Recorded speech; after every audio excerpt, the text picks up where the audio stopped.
Ladies and gentlemen, welcome in to the New Fashion Conservatives podcast.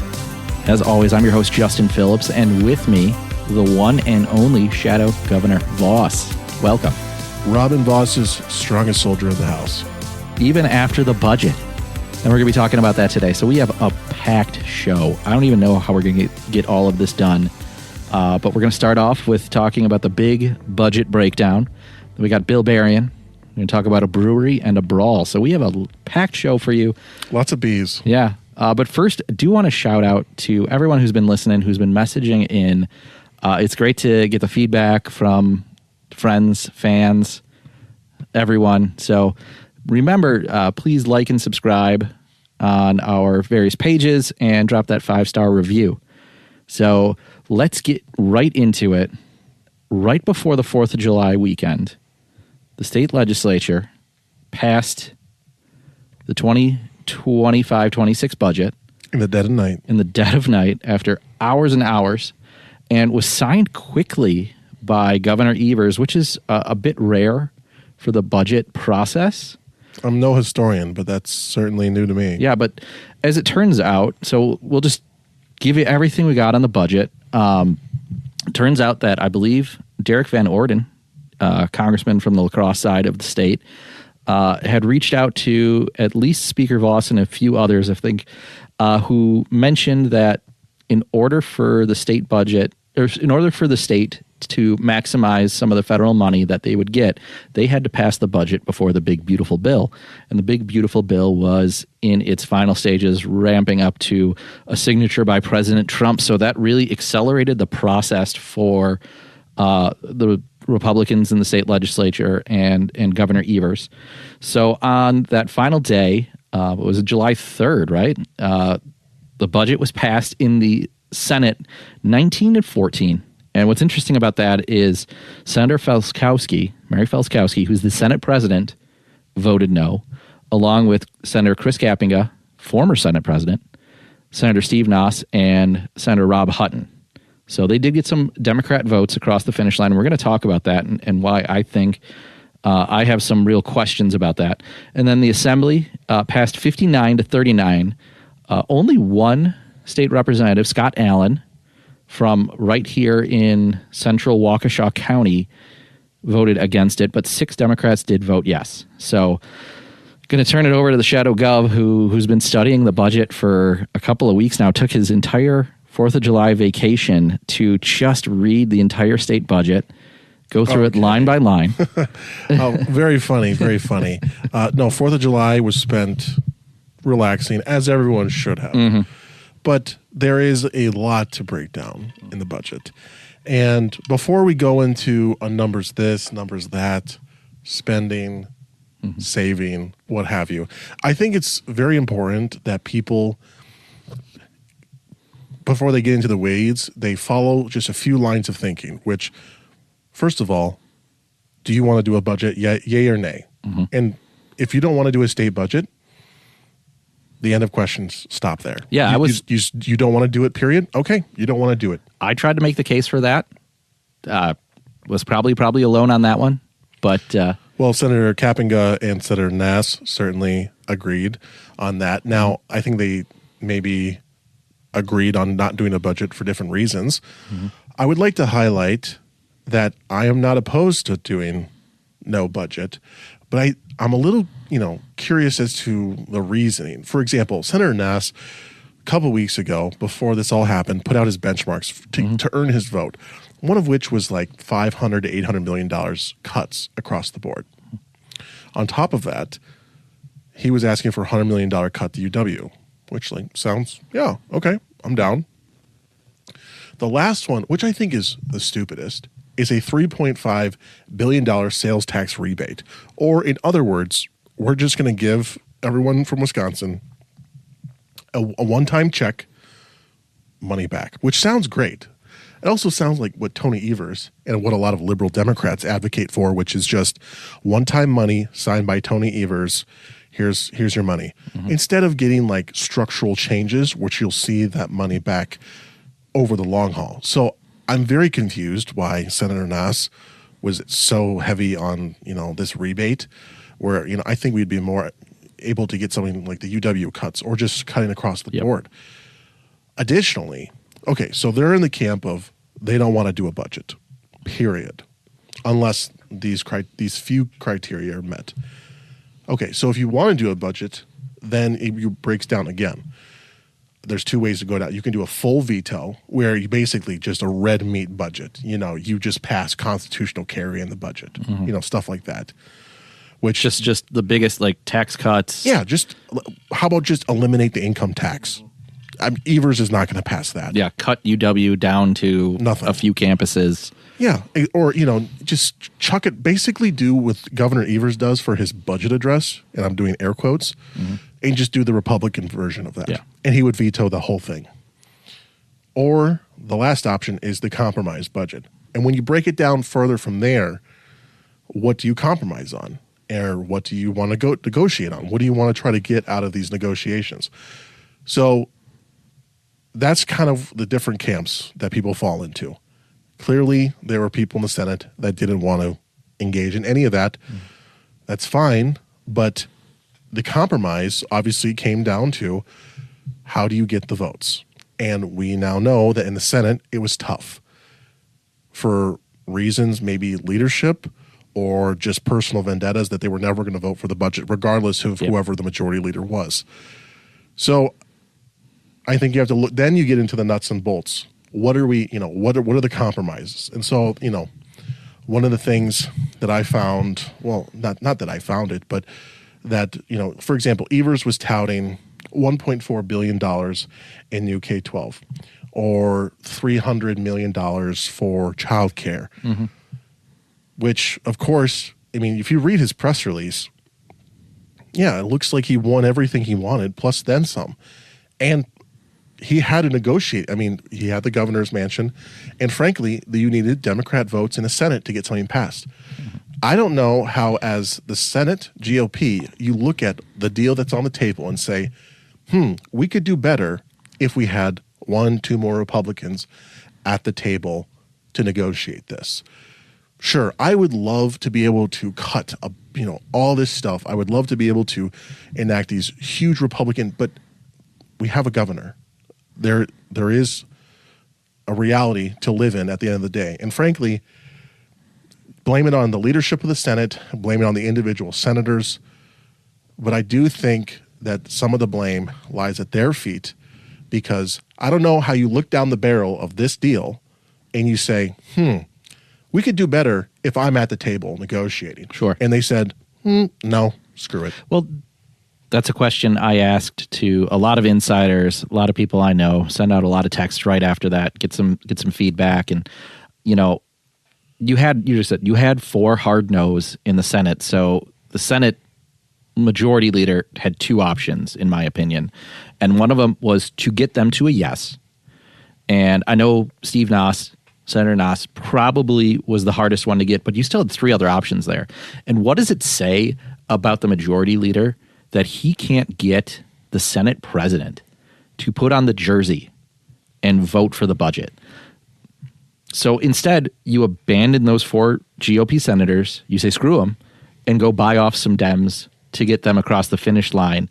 I asked that question. Everyone said it was a combination of both, but I wonder if Devin LeMahieu, our Senate Majority Leader, put in enough effort to get 1 or 2 of those no's to a yes.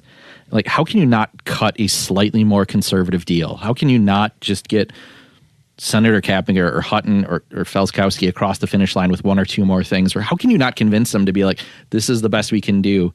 Let's get in line. Let's just do it. I think that speaks to how severed, how broken up the Senate GOP caucus is right now. And I think that speaks to the leadership of the Senate. I don't know how you can, as a Senate majority leader, can lose 4 votes and come back from that. And, I've heard a lot of things about him being checked out. I've heard things about him just spending more time meeting with lobbyists to give them his resume than he has about actually trying to get conservative policies accomplished. So I think the failure actually comes from the Senate Majority Leader's office. Now, on the flip side, if we want to talk about the Assembly, Senator Robin Vos got all but one legislator on the Republican side to put on that team jersey and vote up the budget. Now, obviously, the Senate and Assembly dynamics are much different, but there is something to be said that there are people that voted against Speaker Vos for the speakership, but voted for this budget deal. Exactly. And that are very conservative, or, they are going to be the ones that vote against, a Robin Vos proposal. Okay. So Robin Vos got a number of legislators to vote for this deal that voted against him for the speakership role. Speaks to how good he is as a negotiator. Exactly. And I do think there are some silver linings in this budget that we need to look at. Second of all, looking at the timeline of the budget, I think is also very interesting. The first 24 hours of the budget, Governor Evers puts out a press release, details all the wins. Republicans were pretty radio silent. It looked like Evers was taking his victory lap, giving his chance to kind of tout all this money for education, all this money for childcare, government subsidized childcare, which is like crazy in my opinion. You also talk about this being the first $100 billion budget, which is obviously like raises some flags. Just it's a big number for Wisconsin. So you look at all that stuff, and Evers is taking a victory lap, and you're like, wow, you're feeling pretty rough about this. But as the days have gone on, as the week has gone on, which I'm glad we took this time to because I feel like if my reaction might have been different if we were just right after, snap reaction. Oh, absolutely. Taking some time to actually look at things, read the room a little bit, has been very interesting. So, for example, taxes. So in the budget, there is a structural change to the tax code, $1.4 billion or so. That changes the second bracket, which is basically the bracket that most middle class Wisconsinites are in. So that's a structural change. Unlike Senator Nass's one-time rebate with checks signed by Tony Evers, which does nothing to change the actual structural code. Yeah. We've been slowly chipping at the tax code, trying to get down to that flat tax, trying to get down to something more manageable in the Midwestern compared to Minnesota. Because we are kind of a tax island compared to, Illinois got a flat tax. It's just all the other taxes they pay. So that is it's a positive. Now, is it as much as we want? Absolutely not. We still pay way too much. Agreed. So taxes, that's at least something concrete that happened. And I think probably every Republican can hang their hat on that, just that alone. Now, there was something to be said. I saw Jim Pivovarczyk, Representative Pivovarczyk, Wisconsin right now, had mentioned how this budget actually eliminates 300 positions in state government. Okay. Yeah, he did. We'll link to that in the show notes, but he did I think a really great job of just laying out the wins that Republicans got in this. And even though they may not seem as big as what, conservatives may hope or what we were anticipating, it's still like he laid out some really solid reasons to vote for the budget. Yeah, and I think that we can't discount that. So, I think in general, especially like the UW, which we'll get to, there can be a downsizing of state government, positions. So this budget actually eliminates 300 positions. Now, I don't remember how many the governor had originally proposed, but I do know that the governor proposed hundreds of additional staff in his budget. So I think it's 1,200 positions. Yep, that sounds about right. I was going to say 1,100. So yeah. So 1,200 positions, and this cuts. So that's what, a 1,500. It's a 1,500 person swing. FTE swing. Yeah, so that's eliminating some cost. I do also think, general spending, this brings in the MacIver point where they said this is a 12% increase in spending. Now, there's also been some discussion about how the surplus from last session was spent down, but Evers vetoed a lot of the money from last session, a lot of the tax cuts that we used the spending for, or for the tax cuts. We used the COVID money, one-time money, for one-time projects, but also to try to offset the tax code, which there was a huge tax cut that was vetoed. And Evers signed very, very, very little, like the childcare tax credit or tax, credit he did sign, but it was still very small. So we still had all this money, all this surplus left. A lot of that one-time money has now been spent down. Okay, so and there wasn't as much bonding. And actually, Speaker Voss actually tweeted this out a couple days ago because the MacIver Institute was doing this 12% increase, and he quote tweeted and said, "Yeah, but." We didn't not do as much bonding as we usually do because we're using that one-time money. So basically, you're buying a house with cash instead of buying, taking out a 30-year mortgage, and you're paying all the interest on it, especially with the interest rates that we have now. So those are savings that, we're going to save down the line. It's just not instantaneous, which of course I think everybody with any financial literacy would say, yes, I would rather use one-time money now instead of bonding for years down the road. So a couple areas that I think we get more contentious in are the new programs, like the childcare program. We did fund kind of childcare accounts, not to the tune that the governor wanted, $500 or $480 million. They did it just over $100 million. That being said, there was an article that came out, and Senator Wimberger gave a good comment on it regarding how they're using, and we talked about this just a couple weeks ago, the Governor Evers COVID slush fund is basically bye-bye now, where the money, the interest accrued on the COVID funds given to the governor will now be used for the child care program, which does two things. Essentially gives Evers his win on childcare portion of it, and also spends down that money that he will not be able to use. God forbid he run for re-election. So that you might consider that a half win. I think that's a full win, to be honest, because I hate that slush fund so much. Agreed. And I'm looking back at a message I got, and the way the childcare was pitched to me was there was an innovative reform creating a new program that creates a school choice model within childcare.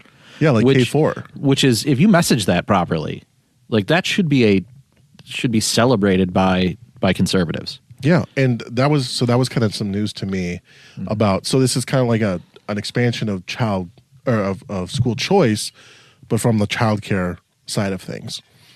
And so on top of that, this is one-time money. Again, the COVID interest money is not reoccurring. So if I'm seeing this correctly, a lot of this one-time money is getting used up, and we're going to have another big budget fight next session, depending on who's in the governorship, on some of these. If we get a Republican, a lot of these programs just go bye-bye, I'm assuming, and just are sent into the ether. That being said, I think probably the biggest loss for the Republicans is the UW funding. Yeah. I mean, there's really, I don't know. I mean, I'm assuming Governor Evers wanted the $800 million that the UW system was asking for. They didn't do that, of course. But I would have loved to cut. Even as, maybe more of a symbolic cut like they did last session, I would have loved just any cut. But I know, obviously, that was probably a red line for Evers. And it's kind of, you just kind of have to swallow that one. I think next cycle, hopefully with a Republican governor, but hopefully at least with majorities in the Senate and Assembly, they can introduce a package that will reasonably reform the UW system to better align with decreasing enrollments, among other things, including how many employees they have, how many DEI employees. Because I know there was a big celebration recently that all those the DEI positions at UW were cut. Psych. But they're probably just moving somewhere else. Well, that's exactly what they said. They're just going to get wallpapered over with a whole brand new name. They're just getting put in HR. Yeah. And they're getting put in the departments. Instead of having their own department, they're getting, of the 100 employees, only 10 of them are being taken off. Yeah.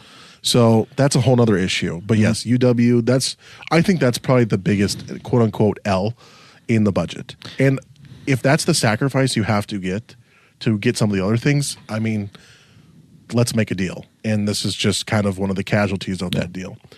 Then before we go to all the kind of controversial stuff, let's talk about a couple more wins in the budget. Yeah, of course.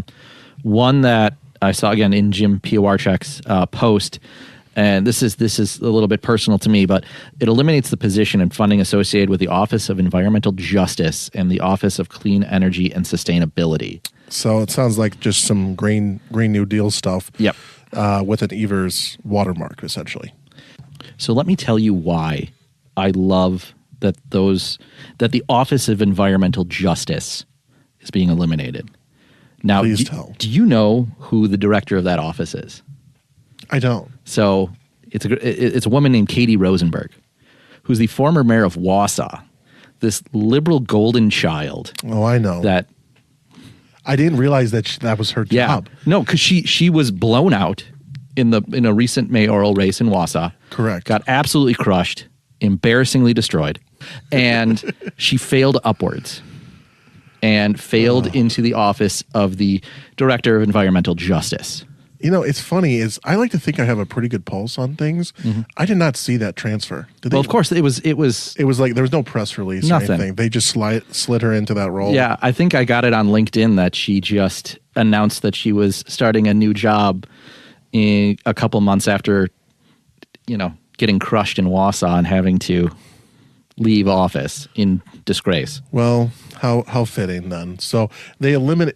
I saw that on the Jim Piowarczak's post, but that just makes it even more. That is bigger win than people are talking about. Oh my gosh, that is a huge W. Imagine you get this little golden parachute, and then your governor cuts you out of it. Well, I'm sure they're going to have to find. Oh, they'll find another position for her. Yeah. Oh my goodness. Or she'll be writing for the recombobulation area. Oh yeah, until she'll be a regular one. Contributor. Yeah. So again, bigger win. What else is there? So a couple other ones that I thought were interesting is GOP got some press. I think it was I want to say it was Julian Bradley was one of the legislators that introduced the bill to bring back film and TV credits. So that's in the budget. And I just found that interesting as someone who was working in the legislature when the state eliminated those tax credits, to bring them back I just get a kick out of that. But I hope it's done right this time. And I'm skeptical. My understanding was the first time it was there, it wasn't enough to really incentivize anything. And you had to really move hell and high water to get a movie like Public Enemies filmed in Wisconsin. I hope this one does something different, and maybe we get something more like what Georgia's doing. Georgia's an amazing filming area right now. So I have a controversial take, or maybe not. I don't think it is, but I'm skeptical. We should be. I am not a fan. I know. I look at now. I understand that it's not apples to apples here, but I look at Atlanta and I'm like, They went heavy into the movie tax credits, and Georgia has shifted very, very quickly. Now there's a lot of immigration too, as well in Georgia, and Wisconsin doesn't. So I don't think it would be quite the Georgia situation. I'm just saying, I'm a little skeptical. So if it's done right, perhaps, but. If I guess if this is the hill that Evers was dying on, I mean, sure. I guess deals are deals. I'll give you the counterpoint, and that's film and television production is dying to get out of California. That's fair. So having something in Wisconsin, I think it's cool. I would actually more support some video game related tax credits in that same field, because I know there are a couple offices for, like, I think PUBG and Blizzard. Oh yeah, are in Madison. So growing that would be cool. But yeah, I think you covered a lot of the good that's in that budget. I think there are a couple things that would be a little bit of a disappointment One of them is, we just mentioned at the top of the show that there was a reason why the budget had to get passed before the big beautiful bill. But in reality, my understanding is the reason it got passed ahead of it is because the big beautiful bill eliminated an accounting trick for Medicaid for the state to get more money. So this was their one last chance at getting more money, and it essentially rewards Wisconsin hospitals at the expense of taxpayers. Yes, but there is some extra money in there that basically was. So this is going to be another one-time money thing. So, based off of what people have said in the media, half the surplus is one-time money. The other half is reoccurring. It sounds like the reoccurring, I don't know if there was actually an investment, a huge investment in new reoccurring programs. So a lot of this surplus and the one-time money from the hospitals that will be now one-time money because the feds are getting rid of it with the big beautiful bill is going to help basically buy off Evers, Sure. Get him to sign the budget. Hope to God he doesn't win again, and we can have this budget fight in 2 years where, well, sorry, one-time money's gone. What are you going to do now? You going to raise taxes? We're closer because we've been living off the fumes of the COVID money for a couple years now, and it's made for nice budget surpluses, but they've been inflated, and we haven't actually gotten a real true look at the budget finances. So the next 1, 2, 3 budget, I think, are going to be extremely tight. Or considering what we've been used to, which is just billions of dollars just sitting around, I think it'll be much tighter. Like, for example, K-12. Evers is touting $1.4 billion in new money for schools, which is true, but there's some caveats. And I think that the Dems, Evers is obviously taking his victory lap, but it was mainly focused around special education. Bumps it up from 32% reimbursement rate. So these schools get reimbursed by the state for 32% of their expenses. Now, we understand that special education has probably exploded with a number of kids, probably being diagnosed more. There's probably some more awareness. There's also probably kids that are being overdiagnosed.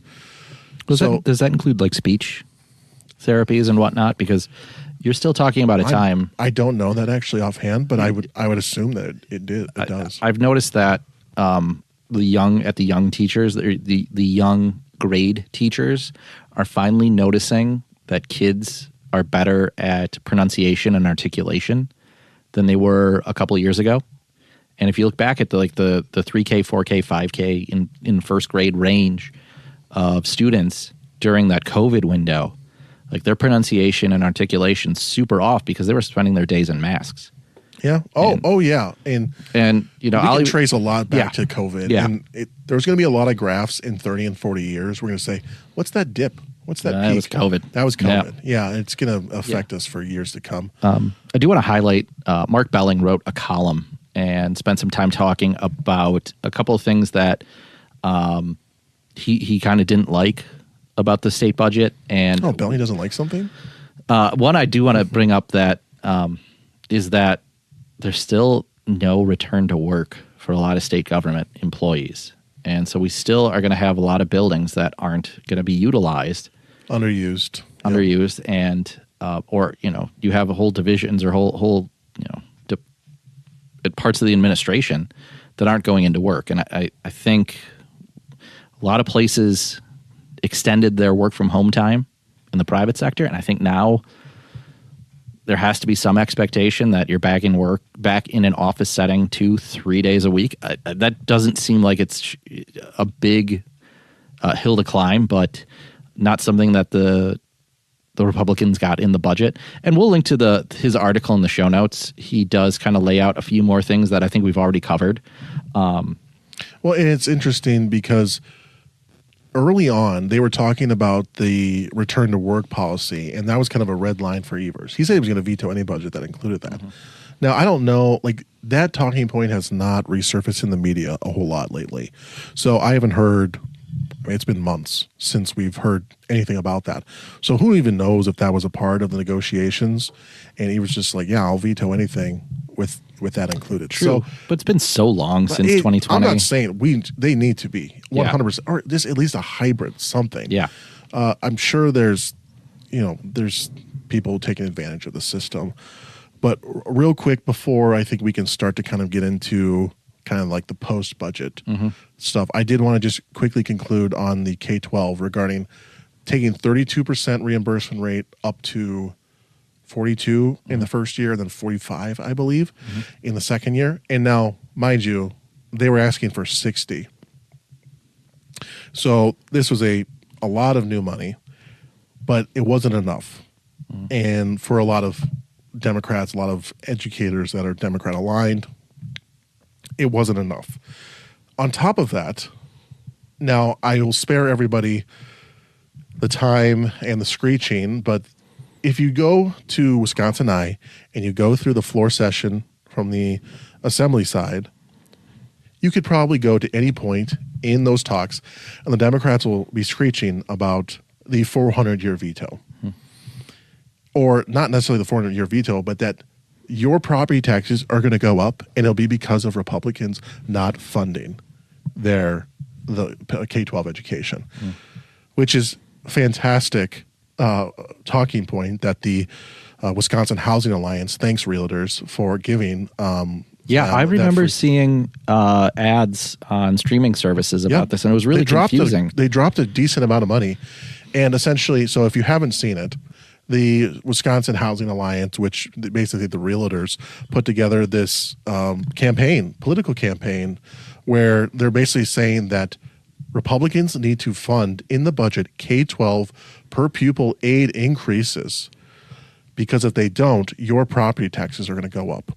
Well, that doesn't make a whole lot of sense if you actually peel it back a little. Well, this is the problem, is that like any good political ad, there's the devil's in the details. The 400-year veto extends the authority to raise the levy for per pupil aid on the locality, but the 400-year veto doesn't actually make that money available. So basically, it allows them to a local municipality to raise their property taxes for it, but it doesn't actually just automatically do it. So it gives them the authority, but then they actually have to tax themselves. So the 400-year veto basically just it's kind of a shell game where, yes, you could get 400 years of increased revenue, but they would still have to go to referendum and approve it. So the onus is then on the individuals to raise their own taxes. And so basically then the final argument is, well, your property taxes are going to go up because the locals will try to, or the school district will want to increase your property taxes because, well, the legislature didn't put per pupil aid in, which, like, my argument, and I'm sure a lot of Republicans' argument is, you got problems with that, you can blame the governor. He did the veto. He made it law. And, I'm sure the Democrats were riding high after he did that veto.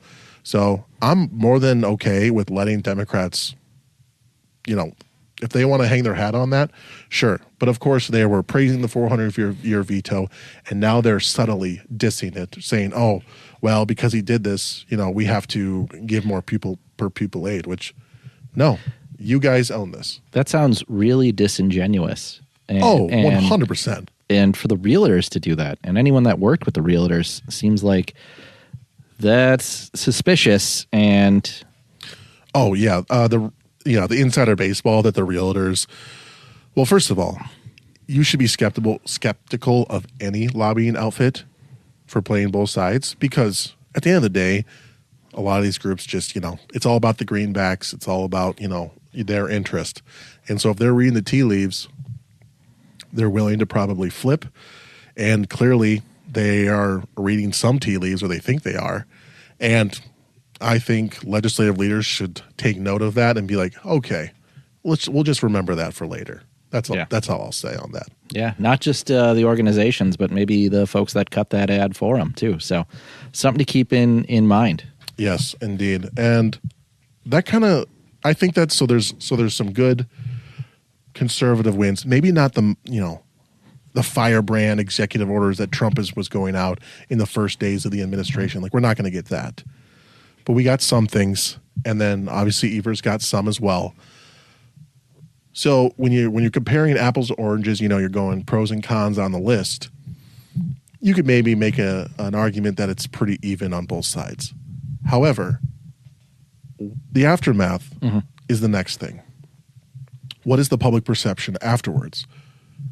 Now, a big portion of that perception is the vetoes, which of course the governor has a huge power of line item veto authority on the budget or any appropriation bill.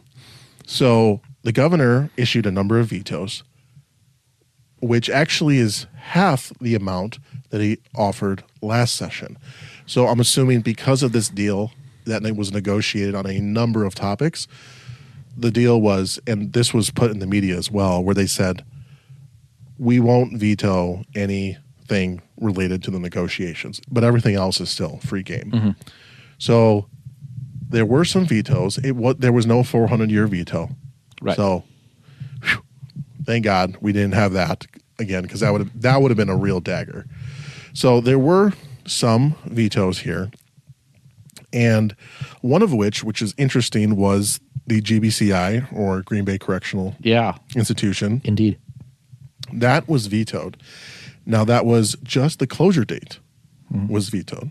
And GBCI has been debated for years on closure. It's a huge... They've wanted it on the chopping block for a long time. I mean, it's an old building, old facility. It was built in the 1800s. You want to rebuild or build something new, I get it. Well, it depends on who you ask. Evers wants, I'm assuming, close the prison and find a way to get rid of these people out. Where Republicans would be like, well, let's build a new prison or build a bigger prison. So but there wasn't, I think, a huge plan. It was just the date was put in there to basically say, here's a deadline to get something done. But of course, vetoing the date basically resets the clock on these talks, and who knows when GBCI will ever close. So I think that was probably the biggest veto, honestly. It was also not, in the grand scheme of things, it's not that significant. No, but there were a couple others in there that we should talk about, and I think one that really stood out to me, and this is, again, very confusing, but Representative Tussler and Senator Jock put out statements blasting the governor for vetoing the dredging of the Manitowoc River in Brillion. And again, what stands out as odd to that is he vetoed those, the legislature passes the budget. The governor signs the budget with these vetoes hours later. So this must have been like a pre-negotiated veto or something.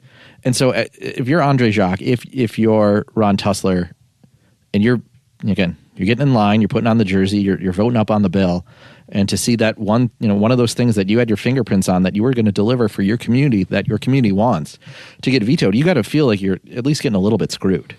Yeah, and I'm certainly, you're staying up late voting for this thing, and then an hour later, it's already vetoed. Now, I'm glad you brought this up, because there are a few vetoes in this, there's only like 23 or something total. And there's a lot of these quote unquote like dredging projects, a lot of these local projects did get vetoed, it looks like. But this one has been this one has got the most press. Yeah. Which is very odd. So for those that don't know, this is an appropriation of $70,000, which, so in a budget of $111 billion. So we're talking an infinitesimally small amount of the state budget got vetoed. But there have been a number of these stories talking about it, and I'm still trying to figure out the exact rationale for everything. For someone who claims to be an environmentalist, who sees what's going on in Texas, that flooding, and you to veto dredging a river just looks bad now. It's bad politics. But there were other dredging projects that he vetoed. So there's something unique about this dredging project that he vetoed, like the other ones, and he gave the same reasoning. So Governor Evers did these veto messages where he basically said, oh, well, and I'm paraphrasing, of course, Republicans didn't fund the Knowles-Nelson Stewardship Program, so I'm redirecting this money to go to the program instead of to this individual project. Okay, which, whatever. Knowles-Nelson being a thing that could be debated for a very long time. Oh, and it's always a hot topic Yeah. In the legislature. So, and that's not necessarily decided. So whatever. It's a political football item. So he vetoed it for that reason. As flimsy as that is, it's a reason. Then all of a sudden, Evers and the DNR come out with a statement saying, we're funding the project. We've been working for months, and we figured it out, and we're doing the project, and good golly, we've done it. And it's like, wait, what? Why did you veto it? If you then, like 2 or 3 days later, are now taking credit of it. So there's definitely some political games. So yeah, so he gives Senator Jacques and Representative Tussler a middle finger, and then takes credit for being like, I vetoed their thing, but look, I'm doing it for you. Really quickly, I just wanted to play the clip from Governor Evers' response regarding the Brilliant project. So I'm going to play that real quick here as well. Governor Tony Evers is explaining how a Calumet County dredging project went from a budget veto to now receiving the green light. A $70,000 request was made to take out cattails and sediment, blocking the free flow of the North Branch Manitowoc River near Brilliant. Flooding from the river has taken out farmland and trees. On Monday, Fox 11 reported Evers vetoed the dredging work, saying it was because the legislature needed to reauthorize a stewardship fund. Yesterday, his office announced the DNR and Ducks Unlimited have been working together to get the work done. Why didn't you say in your veto explanation that you were working on a different funding mechanism and instead just focused on the stewardship fund? Well, we needed, when we veto some things, especially partially veto, it's not, it's easier to talk about it in terms with you and I talking about it than writing that out in the budget itself. So we have different ideas for different projects, and to be honest with you, there's a lot of need, and that need needs to be across the state of Wisconsin. The dredging is expected to happen next year. That is word salad on par with Kamala Harris. Well, it's easier to, now I'll explain it better than he did, but basically he's saying it's easier for me to explain the veto message in person than it is like in a written out statement, even though that godforsaken use of language is absolutely horrible. He didn't answer anything. He just was like, well, crap, we got caught playing politics, and so we tried to fix it, but I don't want to admit that we were playing politics, so here I am with, my head lowered. Why? If you get caught like that, why don't you just say, yeah, I should have said that. Done. Instead of fumbling for words. Oh, it's so bad. Oh, my gosh. That is actually one of the worst statements. You almost need a silver alert after that statement. I mean, I would love to see the transcript of the words, because literally the first word, dude, just start it. The closed captioning on that is just going to be a disaster. The deaf people trying to read that would just be off the chain. Personally, I look at some of the other vetoes, specifically a veto that Cindy Duco was upset about and hope that the same thing happens. But she was burning on the fact that Evers vetoed a provision that was intended to provide critical funding for safety enhancements along County Highway SS, the Jefferson County line on I-94 in Waukesha County, which is, as someone who drives that regularly, and if you're a staffer in the legislature who's from the Waukesha area that drives west every morning, you know exactly where that is.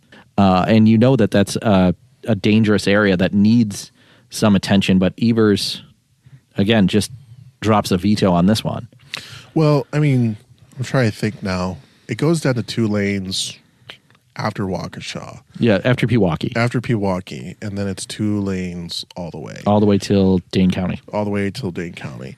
And, the Southeast continues to grow.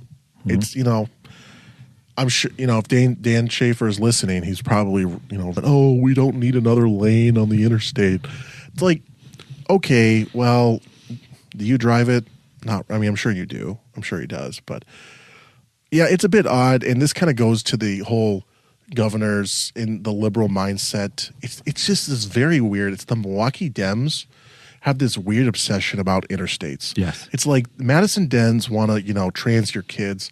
Milwaukee Dems just hate interchanges and they hate interstate development projects. And it's like, and this goes so weird. This goes back generations, actually. I was just thinking about this as I was driving through 94 and 43 between downtown and Mequon recently.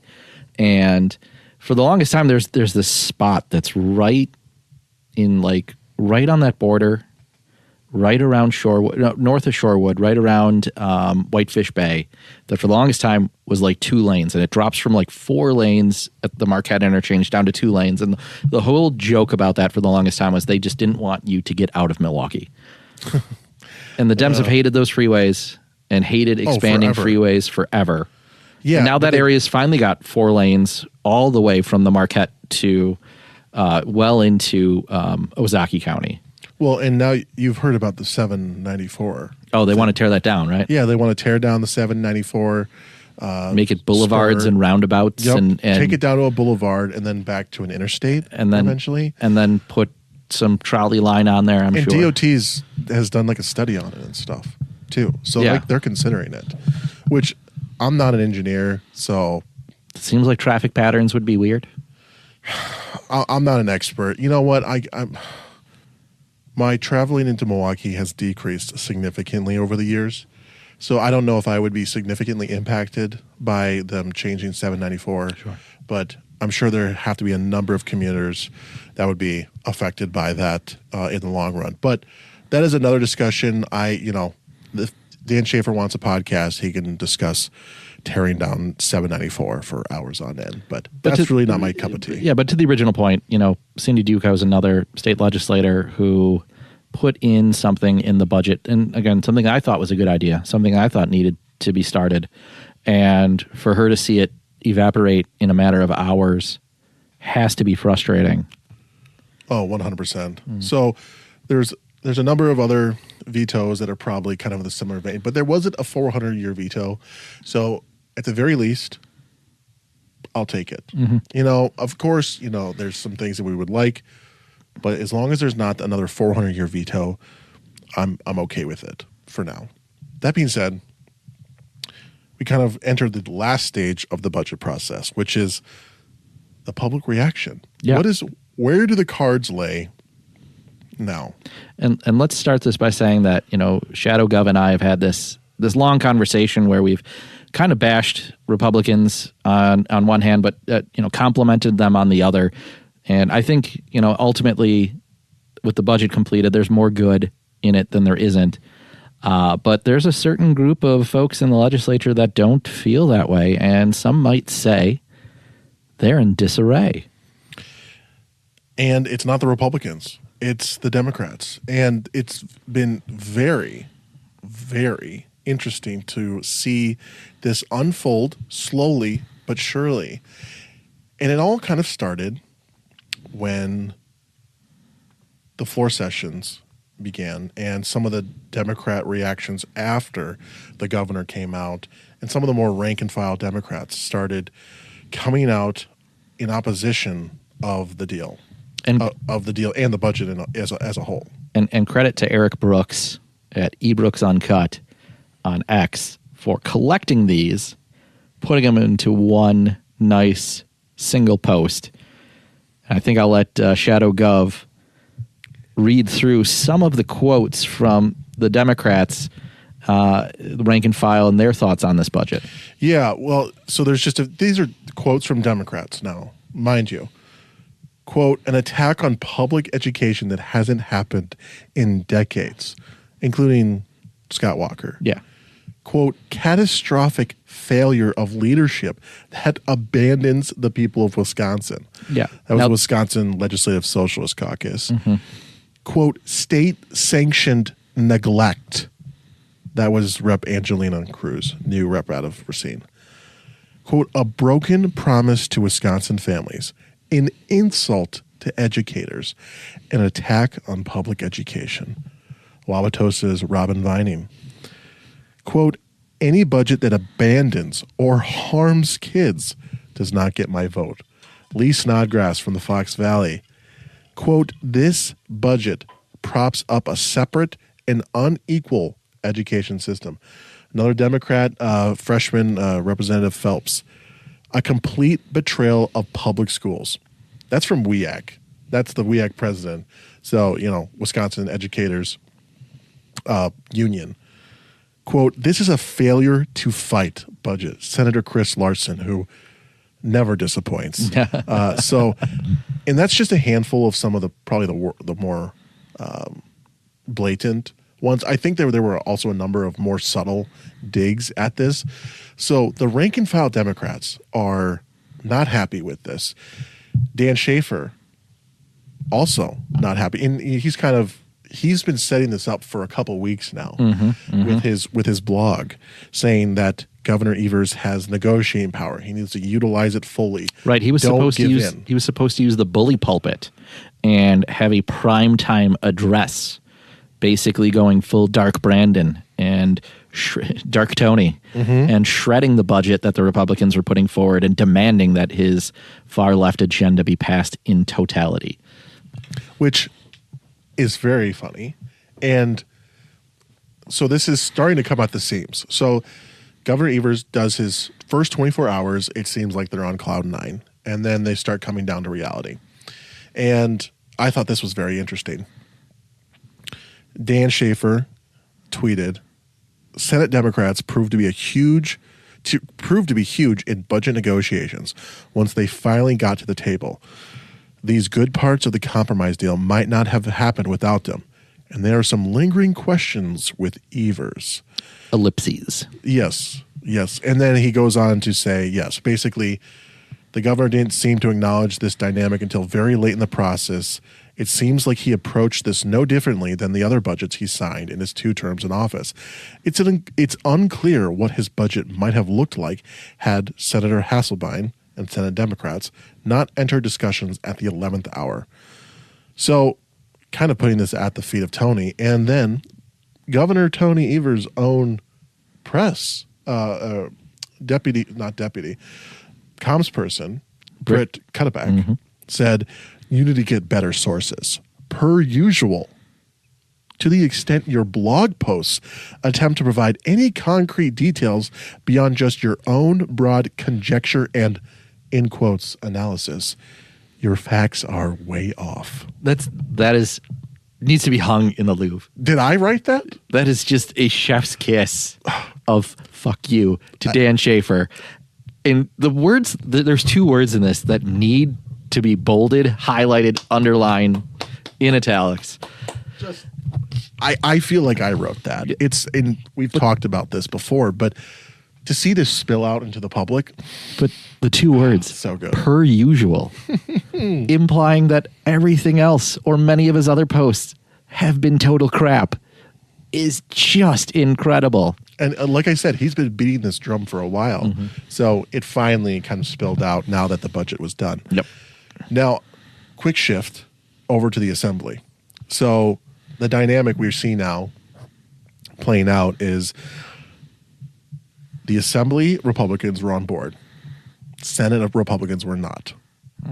Senate Democrats were brought in for a couple votes.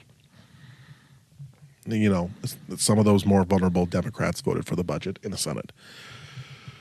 The Assembly Democrats are in a much different story. So this is a tweet from before the budget actually was passed. AJ Bayat-Poor says Assembly Minority Leader Greta Neubauer says she will not vote on the budget. I asked her if that's disrespectful to Governor Evers and Senator Hasselbein, given they negotiated the deal. Quote, we are in a better place, and we appreciate that work, but we're not at the table. And whose fault is that they were not at the table? Probably hers. This is the minority leader of the Assembly Democrats, okay? They have just picked up, half a dozen seats 11? They're at that many. Almost. I thought it was 10. Yeah. So they're at their strongest mark since 2009 when they were in the majority. I think they were in the majority then. Like, well, no, I think it was more like, I think it was like 20. I still think they had some in the 40s, like in 2012 and stuff. I don't think it was until like 2014 or 16 until they were like fully like, bottomed out. Yeah, like. But they've made their biggest gains. They are their strongest they have been in close to a decade, if not longer. No, and she can't get to the table. Well, so I don't know a lot, but just based off of her floor speeches, based off of things you hear, you read the tea leaves in the media, she's not the leader that the Assembly Democrats need. Frankly, she's a Nepo baby, and she's bi, or she was. You know, she's married. She's married now. Yeah, but she claimed that label so she could get a pass from like the a lot of LGBT Democrat women. Yeah. I'm bi, so, you know, I kissed a girl in college once, so whatever. That apparently is, you know, qualifies you for a minority leader. They enjoyed that Katy Perry song. Yeah, so she's not a strong leader, and so this says, I think, two things about her. One of which, either, you know, you did not bring enough negotiating power to the table to actually be at the table, and you said you're not going to vote for the budget, and yet your caucus split with you and voted. At least 6 members, yeah. Yeah, and voted with the Republicans. So you can't get to the negotiating table, and you can't even get your own caucus to vote with you. And we all know that, you know, if you vote against Greta, you get sent home. But she didn't send these people home. But that's another discussion for another time. I will say this: I think for sure Peter Barca would have been at the negotiating table. I think even Gordon Hintz probably could have wormed his way in to the negotiating table if he was in the similar position that Greta is in now, as they were. If the Assembly Republicans were in a worse spot, 100%. Yeah. But I also think this speaks to the Speaker's ability to galvanize his caucus to vote for this, so they don't need so they don't need Democrats in the Assembly to get this passed. So, the Assembly Democrats kind of got boxed out. Greta's feeling jelly that she wasn't part at the big kids table, so she's got to pout and go home and kick up some dust. And, well, she can't even get her whole caucus to vote with her. So there's a lot of issues there just with the leadership, and clearly Senator Hasselbein is definitely more able to politically maneuver, which I guess kudos to her, but still wish Kelda Royce was the Senate minority leader, because things would have been much crazier. A Senate minority led by Senator Royce would have probably not taken this deal, in my opinion. And now, just recently, there's been another break on Tony Evers. There's another individual who runs a formerly prominent organization that's ready to push him out the door, get some new blood in. And what I am talking about is a commentary piece in the Wisconsin Examiner by Robert Craig. Now, for those who don't know, Robert Craig has been a annoyance at Citizen Action of Wisconsin for a long time. He's been there for, 15 plus years now. And of course, if you look at his profile, he is Dr. Robert Craig, but he is a doctor in the same way that Dr. Jill Biden is a doctor, and of course someone who demands to be addressed that way, as opposed to an actual medical doctor that you can just call by your first name. So Robert Craig has been the executive director of Citizen Action of Wisconsin, and he wrote a piece recently that titled "Evers' Refusal to Fight and the Fate of Democracy." So this post by Robert Craig in the Wisconsin Examiner, before we get into it, is best read while listening to the theme from The West Wing. So the budget that Governor Tony Evers recently signed was a missed opportunity for Wisconsin. It's also a cautionary tale about the consequences of a Democratic leadership style that cedes power and demobilizes the public in the face of an increasingly authoritarian opponent. So speaking as someone as part of the authoritarian opponents. The first sentence of this is just complete hyperbolic BS. This just reads like a fever dream. I mean, first of all, Robert Craig, I couldn't have paid you, enough to do this. This is amazing, at least for Republicans. I mean, my favorite quote is the one that, of course, that they boldened was, Evers also rewards his opposition for the damage they are willing to inflict on the body politic, wrapping appeasement in the tinsel of a mythic bipartisanship which borders on delusion in the face of an increasingly authoritarian GOP. Oh my gosh. You would have thought Evers rolled over and just let us, run roughshod on him. My goodness. Now, Robert Craig, of course, wrote a book on the oratory skills of Woodrow Wilson. Oh, so great. You know where he's pulling all of this cockamamie, highfalutin BS from his own thesaurus. But he goes on, and we'll link to this entire article in the show notes, but it is just a whole stump speech. I mean, there's too much to go over to really get the entire thing, but there are plenty. I mean, we could read this entire thing and just laugh and just be like, wow.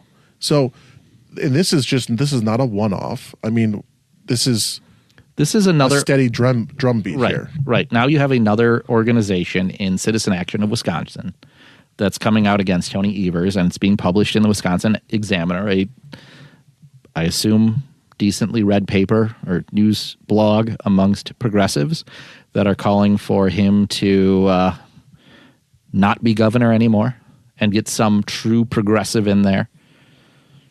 So, well, and it was even funny. I mean, there was another article that came out regarding the Journal Sentinel. And the Journal Sentinel was basically saying Evers is defending, his budget. And he's doing these tours with these state legis. Yeah. Who voted against his own budget. Like, for example, he apparently was in Milwaukee with Senator LaTanya Johnson, a Democrat from Milwaukee who also voted against the Senate on the Senate floor. So certainly, and even Johnson said, this isn't the budget I would have chosen to introduce as a Democrat. So she's being a little bit more diplomatic, of course. So, and the Democrats are obviously very fixated on K-12, and there are no, per pupil aid increases for K-12 here. So this is where you get the quote from the WEAC president saying a complete betrayal of public schools, and that districts will still be forced to go to referendum. So, and it does actually mention a quote from Speaker Voss. He said he told the Journal Sentinel that lawmakers found some areas of consensus in a divided government. There's a lot of Democrats that were dead set against, but they accepted in exchange for some more money than we gave. I think that the art of compromise is how do you not give up your principles while at the same time respect the fact that the other side doesn't want to either, Voss said. So that's a very diplomatic thing to say. Meanwhile, the Democrats and the Examiner and Dan Schaefer are losing their mind that they thought that this is some red-blooded budget that Evers just got absolutely rolled on. So I think it speaks to the worldview of these two sides, and that the Democrats, if they ever do get power in unified government, I would take this budget over any trifecta budget that would come down the way. No doubt. I think a lot of people have to understand, yes, we get a little bit of a tax cut. UW gets a little bit of funding.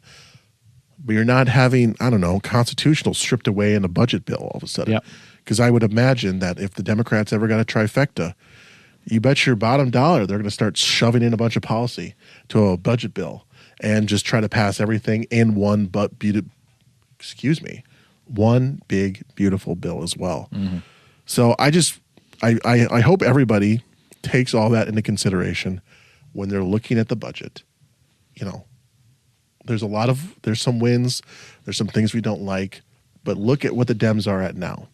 Tony Evers is probably facing some of the most pressure he's ever seen as governor from his own side. Plenty of legislators have openly spoken out against it in more than in one way. He's going to decide whether he wants to run again here in the next couple of weeks, or it could be any time, really. And I'm moving my odds that Governor Tony Evers does not run for re-election based off of these actions. That is going to be tough for a lot of his staffers who have dug in with him, figuring out ways for them to move forward and rebuild those bridges with the folks that have called him out for this last budget. I don't know how you recover from this. No. I mean, in the Examiner op-ed, he said that the 2021 budget, and he's calling this a surrender budget as well. And this is so clearly the base, there are some issues. And in fact, there was a little poll done by one of the local Madison news stations that said, do you want Tony Evers to run for governor again for a third term? And it's like 53% yes. And 45, with a couple undecided. So, and I understand it's a news poll that just, a news station put out. But it's another drop in the bucket of another data point. And I've been checking it, and it's actually going, the yes and no is getting closer and closer together. So, call it anecdotal, what have you. The Dem party wants Tony Evers to run again, but I don't think his party does. Correct. And speaking of folks that are calling out other legislators, I want to call attention to a post on Facebook that we saw from Senator Romaine Quinn, who represents the Northwest side of the state. He's a former state assemblyman, took some time off, came back, and is doing a fantastic job as senator, who posted recently in Superior. Correct. And I wanted to highlight something just before to kind of set the stage, because this is some ultimate hackery. There are some things that just grind my gears more than anything, and that's Democrats taking credit for stuff they don't actually do. And I want to play a clip from Representative Tony Kurtz, who talked about this actually on the budget floor. Now, this is unrelated to the specific instance up north in Superior, but I think it sets the kind of the stage as to why it's so frustrating. So I'm going to play that. There's a project in this budget for the village of DeForest. We have a private company that's going to come in, pay for over 51% of it. We'd be pretty foolish not to help them out. And they're going to have a massive groundbreaking at this 200 pump facility. I'm going to be there. And if you vote against this, do not show your face. Because once again, you have not earned the right to be there. I've seen it before. You vote no, you get in the big pictures, you get in the grandstand, you say, yeah, we did that for you. No, you didn't do that for them, because you voted no. And from now on, I'm going to call you out. If you go to a township meeting with me, you go to a county meeting with me, you go to the Boys and Girls Club with me, and you talk about getting the base funding or you talk about the increases, I'm going to be the first to say, no, you voted no.